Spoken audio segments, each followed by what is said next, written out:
Film ఇండస్ట్రీలో 24 frames మీద super duper పట్టుంది Kamal Haasan కి. అటు క్యారెక్టర్ ని ప్లే చేయడం దగ్గర నుంచి టెక్నికల్ గా సినిమాని హ్యాండిల్ చేయడంలో కూడా ఆయనకున్న విద్య, ఆయనకున్న నైపుణ్యం నెక్స్ట్ లెవెల్. అయితే విక్రమ్ సినిమా సూపర్ హిట్ అయిన తర్వాత కేవలం హీరోయిజం మీదే కాన్సన్ట్రేట్ చేద్దాం అనుకున్న కమల్ హాసన్ మళ్ళీ ఇప్పుడు మొదటికొచ్చారు. ఏదన్నా సరే ఎక్స్పెరిమెంట్ చేయాలి, కొత్త కొత్త రోల్స్ ట్రై చేయాలి అనుకుంటూ స్టార్ట్ చేస్తున్నారంట.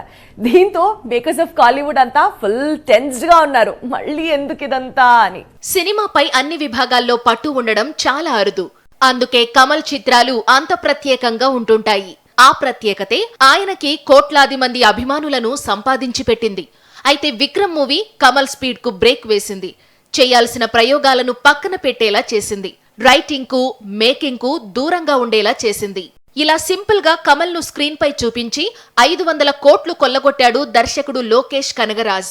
అందుకే కమల్ ఇకపై హీరోగా మాత్రమే కొనసాగి తన క్రేజ్ కు తగ్గట్లు సినిమాలు చేయాలనుకున్నారు. అందులో భాగంగానే కల్కీలో విలన్ రోల్, అలాగే భారతీయుడు 2, భారతీయుడు 3 చిత్రాలు చేస్తున్నారు. కానీ ఏళ్లకు ఏళ్లు అన్ని విభాగాల్లోనూ పనిచేసిన వ్యక్తి, దర్శకత్వం, నిర్మాణం, కథా రచన, స్క్రీన్ ప్లే, కొరియోగ్రఫీ అందించిన వ్యక్తి ఇప్పుడు హీరోయిజం కు పరిమితం కావాలంటే ఎలా? అందుకే కమల్ మళ్లీ యూటర్న్ తీసుకున్నారు. మణిరత్నం దర్శకత్వంలో కమల్ నటించబోతున్న థగ్ లైఫ్ లో 3 పాత్రలతో సర్ప్రైజ్ చేస్తాడట. ఇక ధనుష్ హీరోగా తెరకెక్కబోతున్న ఇళయరాజా బయోపిక్ కు స్క్రీన్ ప్లేను అందించేందుకు సిద్ధమవుతున్నాడు లోకనాయకుడు.